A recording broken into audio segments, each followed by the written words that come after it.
Good evening everyone. चलिए आज हम स्टार्ट करते हैं बायोटेक्नोलॉजी में। ट्वेल्थ का एक बहुत ही इंपॉर्टेंट टॉपिक है जेल इलेक्ट्रोफोरेसिस। अभी तक आपने टूल्स में एंजाइम्स के बारे में पढ़ा और हमने बेसिकली जो रिस्ट्रिक्शन एंडोन्यूक्लियस एंजाइम था उसको डिटेल में किया और हमें ये भी पता लग गया कि रिस्ट्रिक्शन एंडोन्यूक्लियस एंजाइम का काम है कि वो इंस्पेक्शन करता है, स्कैन करता है पैरेंट्रोपिक सीक्वेंसेस को, चाहे वो फॉरेन डीएनए हो, चाहे वो होस्ट बैक्टीरियम हो या होस्ट डीएनए हो। उन दोनों के ऊपर वो अल्टीमेटली क्या करता है, सेम जगह पर इंस्पेक्शन और स्कैनिंग करते हुए पैरेंट्रोपिक डीएनए सीक्वेंसेस को ढूंढता है, रिकॉग्निशन सीक्वेंसेस ढूंढता है और अल्टीमेटली कट लगाता है और स्टिकी एंड्स बनाता है। अब बात ये आती है कि यहाँ जेल इलेक्ट्रोफोरेसिस क्या करता है। अगर वहां वो फ्रैगमेंट्स बना रहा है तो यहाँ ये क्या कर रहा है। अब देखो, फ्रैगमेंट्स तो बनते हैं, बात तो सही है, उसने फ्रैगमेंट्स को तोड़ दिया, लेकिन अब हमें डिजायर्ड फ्रैगमेंट चाहिए और वो डिजायर्ड फ्रैगमेंट जो है वो कौन देता है। फ्रैगमेंट बहुत सारे होंगे, बड़े होंगे, छोटे होंगे, लेकिन वो जो डिजायर्ड फ्रैगमेंट है उसकी सेपरेशन और आइसोलेशन कौन करेगा। ये जेल इलेक्ट्रोफोरेसिस प्रोसेस करेगा। तो हम यहाँ क्या कहेंगे कि ये एक ऐसा प्रोसेस है इन विच जहां पर क्या होता है कि जो डीएनए है, कोई भी डीएनए, अब ये मत सोचो कि होस्ट है या डिजायर्ड है, जीन ऑफ इंटरेस्ट है। DNA is broken into fragments. हम उसे क्या करते हैं, ब्रोकन इनटू फ्रैगमेंट्स।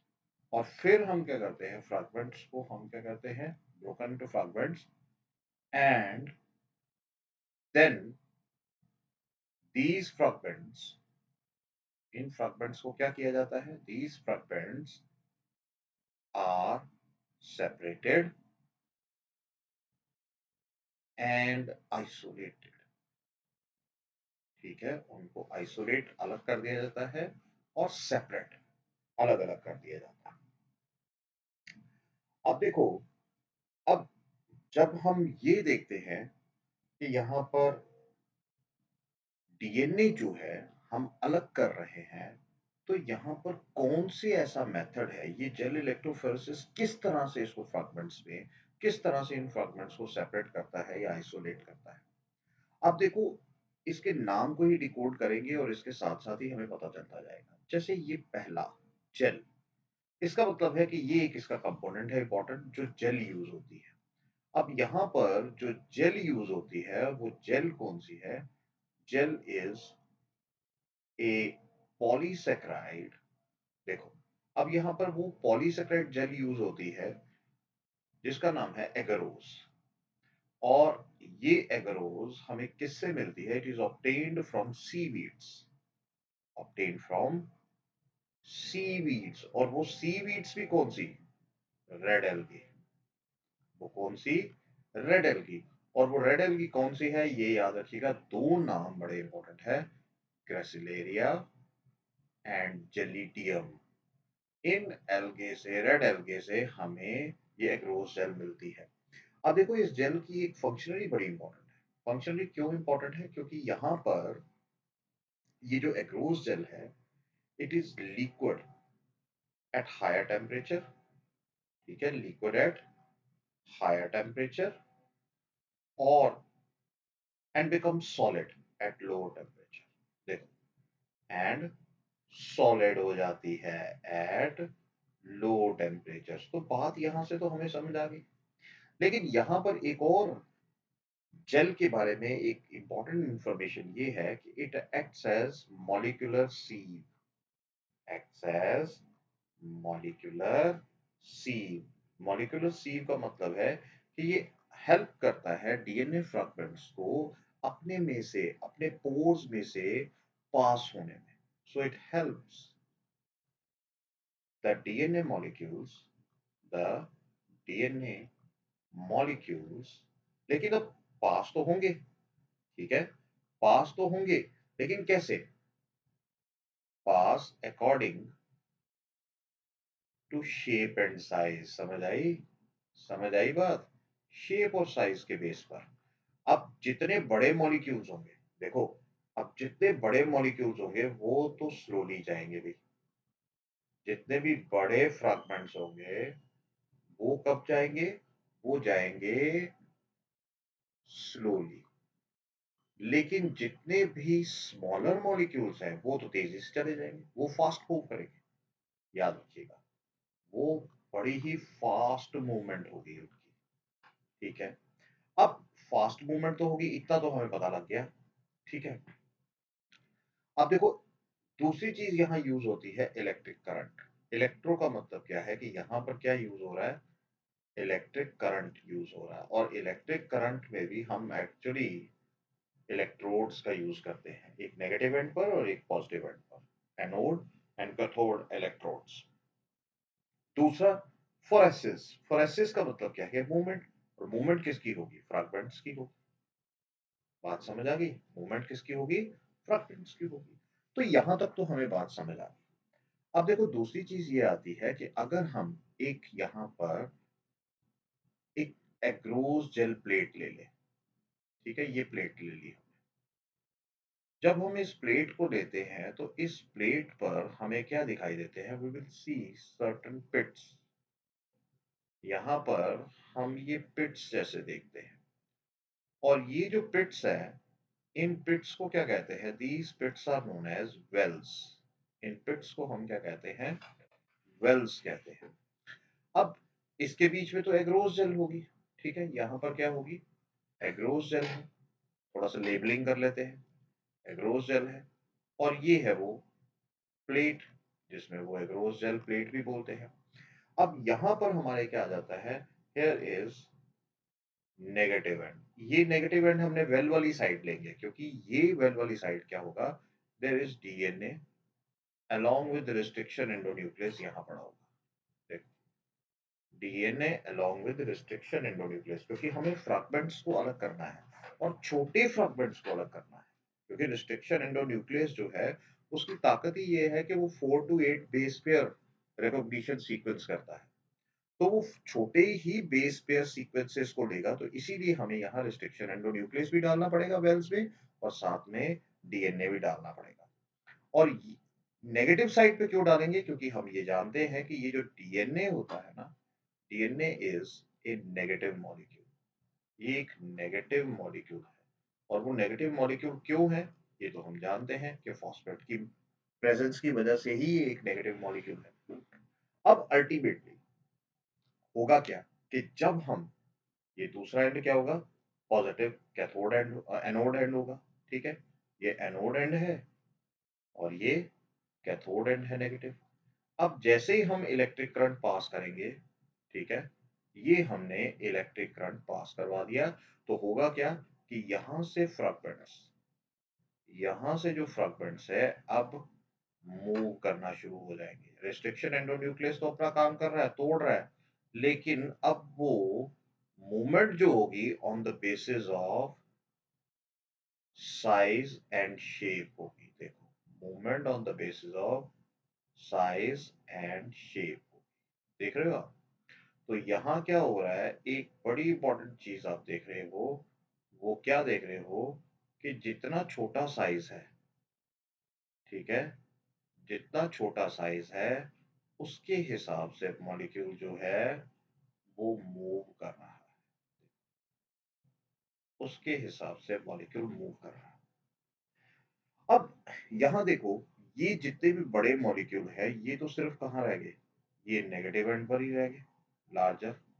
और जितने भी छोटे हैं, ये कहाँ चले गए? जितने भी स्मॉलर मॉलिक्यूल्स है, ये कहाँ चले गए? ये चले गए हमारे पॉजिटिव एंड पर। तो इलेक्ट्रिक करंट से क्या हुआ? नेगेटिव से पॉजिटिव की तरफ मूव करके। अब दूसरी चीज ये आती है कि यहाँ पर एक चीज देखो कि यहाँ पर कुछ एरिया ऐसा भी है, कुछ डीएनए फ्रैगमेंट्स ऐसे भी हैं जो अनडाइजेस्टेड रह जाते हैं। They remain undigested. आगे देखो, कहीं भी फ्रैगमेंट्स नहीं टूटे हैं। देख रहे हो? तो ये हम मान के चलते हैं कि मान लो ये हमारा नंबर हम इस तरह से ले लेते हैं, this is number 1 well, number 2 well, number 3 well, number 4। और अगर 1 में देखें तो अनडाइजेस्टेड एरिया ही है, लेकिन 2 3 4 बाकी देखें तो यहाँ डाइजेस्टेड एरिया ही है। अब लेकिन क्या हमें ये दिखाई दे रहे हैं? हमें ये कुछ नहीं दिखाई देता। हमें ये कुछ प्लेट के ऊपर कुछ भी नहीं दिखाई देता। तो कैसे दिखाई देगा? यहाँ हम एक मेथड लगाएंगे। यहाँ हम एक ऑरेंज डाई का इस्तेमाल करेंगे, इथिडियम ब्रोमाइड का। और इसके बाद जैसे ही हम डाई लगाएंगे यूवी रेज का एक्सपोजर दे देंगे, तो हमें क्या दिखेगा, हमें यहाँ ऑरेंज बैंड्स दिख जाएंगे, ब्राइट ऑरेंज बैंड्स दिखेंगे। अब ये बैंड्स हम क्या करेंगे, सेपरेट करने हैं, क्योंकि हमें तो डीएनए किस फॉर्म में चाहिए, हमें डीएनए प्योर फॉर्म में चाहिए। तो वही हमें क्या चाहिए, हमें सेपरेशन करनी है एंड आइसोलेशन करनी है। आइसोलेशन ऑफ डीएनए, शुरू में मैंने कहा इन प्योर फॉर्म करना है कि नहीं। अब वो प्योर फॉर्म में करने के लिए हमें क्या करना पड़ेगा, एक प्रोसेस से गुजरना पड़ेगा जिसे हम कहते हैं इल्यूशन। और ये जो इल्यूशन प्रोसेस है, इसमें हम एक साल्ट बफर सोल्यूशन का यूज करते हैं, या बाकी भी और मेथड होते हैं जिनका यूज करते हैं, और उसकी मदद से हम क्या करते हैं कि जब हम यहाँ से इस एग्रोस जेल के अलोंग विद इस डीएनए मॉलिक्यूल को सेपरेट करेंगे, ये हमने यहाँ से मान लो निकाल लिया, ये डीएनए मॉलिक्यूल है, ये हम रेड से ले लेते हैं, ये हमने डीएनए मॉलिक्यूल ले लिया, और इसके बाहर हमने क्या ले लिया, ये एग्रोस जेल आ गई। अब इसको हम क्या करेंगे, उस बफर सॉल्यूशन से, बफर साल्ट सॉल्यूशन से ट्रीट करेंगे, और उससे क्या होगा, उससे क्या होगा, उससे ये होगा कि हमारा ये जो एग्रोस जेल है ये सेपरेट हो जाएगी, और ये डीएनए जो है, डीएनए इससे सेपरेट हो जाएगा, यानी वो जो एग्रोस जेल है वो खत्म हो जाएगी, और पीछे हमारे पास क्या बनेगा, डीएनए इन प्योर फॉर्म। और इस तरह से हम क्या है, होस्ट डीएनए और जीन ऑफ इंटरेस्ट दोनों को सेपरेट कर सकते हैं, और अल्टीमेटली रिकॉम्बिनेंट डीएनए बनेगा। अब हम जरा एनसीईआरटी को देख लेते हैं कि हमने क्या ये सारी चीजें यहाँ कवर की हैं। देखिए एनसीईआरटी में साफ साफ लिखा हुआ है, मैंने यहाँ अंडरलाइन कर रखा है, कि जब तक आप एक ही एंजाइम से, एक ही रिस्ट्रिक्शन एंडोन्यूक्लियस से नहीं काटेंगे, ठीक है, चाहे वो वेक्टर हो या जीन ऑफ इंटरेस्ट हो, तब तक आपका रिकॉम्बिनेंट डीएनए कभी नहीं बनेगा। तो इसका मतलब है कि रिकॉम्बिनेंट डीएनए बनाने के लिए आपको क्या करना पड़ेगा, इस पैराग्राफ में ये क्वेश्चन बहुत बहुत इंपॉर्टेंट है, कि आपको रिकॉम्बिनेंट डीएनए बनाने के लिए रिस्ट्रिक्शन एंडोन्यूक्लियस जो है वो सेम होना चाहिए, वो डिजायर्ड डीएनए और जो हमारा होस्ट डीएनए है उसको कट करने के लिए सेम रिस्ट्रिक्शन एंजाइम चाहिए, सेपरेट नहीं होगा, अगर सेपरेट होगा तो कभी भी रिकॉम्बिनेंट डीएनए नहीं बनेगा। अच्छा, दूसरी चीज हमने अभी जेल इलेक्ट्रोफोरेसिस के बारे में कहा कि हम यहाँ फ्रैगमेंट्स को क्या करते हैं, ये देखिए सेपरेट करते हैं। डीएनए जो है वो नेगेटिवली चार्ज्ड है, साफ साफ लिखा हुआ है, और ये एनोड की तरफ चला जाएगा, पॉजिटिव एंड की तरफ, जैसे ही हम इसको इलेक्ट्रिक करंट देंगे। और आज तक सबसे ज्यादा जो यूज करते हैं वो हम एक्रोज पॉलीमर को यूज करते हैं, जो सीवीड से मिलता है, और यहाँ मैंने लिख रखा है ग्लाइसिरिडिया एंड जेलिडियम। ये लास्ट लेक्चर था जब मैंने पढ़ाया था, तो इसलिए लिखा हुआ है, सो ये ध्यान रखिएगा। अब इसका मतलब होगा कि जितने छोटे फ्रैगमेंट्स होंगे वो तेजी से मूव करेंगे एनोड की तरफ, और जितने बड़े होंगे उनकी hindered, their movement is being hindered by these agarose gel structure। दूसरी चीज, सेपरेटेड जो डीएनए फ्रैगमेंट्स है, अब इनको देखने के लिए हमें क्या है, इथिडियम ब्रोमाइड की जरूरत है और यूवी रेज की जरूरत है। बात समझ आ रही है। और उसके बाद तभी ये हमें विजिबल होंगे। अब हमें ऑरेंज कलर्ड बैंड्स ये हमें दिखाई दे रहे हैं, देखो आप अगर आप ध्यान से देखो, अगर आप ध्यान से देखो तो यहाँ येलो कलर में मैंने कर रखा है, कि यहाँ पर आप देखो कि ये आपको साफ साफ दिखाई दे रहे हैं, है ना। लेकिन यहाँ पर आप देख रहे हो कहीं भी डाइजेशन नहीं हुई है, कहीं भी डाइजेशन नहीं हुई है इस फर्स्ट वाले में, लेकिन सेकंड में, थर्ड में, फोर्थ में, हर एक में डाइजेशन हुई है, लेकिन फर्स्ट वाले में नहीं है। और ये पार्ट जो है यहाँ लिखा हुआ है डायग्राम के इस फिगर 11.3 में, बात याद रहेगी। अब देखो उसके बाद हमने इस प्रोसेस को क्या कहा जाता है, this is known as elution. ठीक है, तो याद रखिएगा, ये चीज आपको याद रहनी चाहिए। ठीक है, दिस इज इल्यूशन। ठीक है, क्लियर हो गया बेटा। तो ये ध्यान रखो, ये छोटी छोटी चीजें जो है कहीं भूल नहीं जाना। और अल्टीमेटली क्या होगा, जब ऐसा हम प्योर फॉर्म में ले लेंगे तो रिकॉम्बिनेंट डीएनए बनेगा ही बनेगा, है ना, क्लोनिंग वेक्टर्स की मदद से। तो आई होप आपको ये जेल इलेक्ट्रोफोरेसिस अच्छी तरह से समझ आया होगा, और हमने एक्स्ट्रा ही किया है, कम तो नहीं किया है, और इसके बाहर से क्वेश्चन आना भी थोड़ा सा डिफिकल्ट है। इसी के बीच में से क्वेश्चन आएगा अगर जेल इलेक्ट्रोफोरेसिस का आया। तो अगले लेक्चर में हम मिलते हैं वेक्टर्स के साथ। हमारा ये कंप्लीट हुआ enzyme part, gel electrophoresis. Next हमारे आएंगे वेक्टर्स, और इसको जल्दी से हम कंप्लीट करेंगे। I hope you like the lecture, and thank you very much.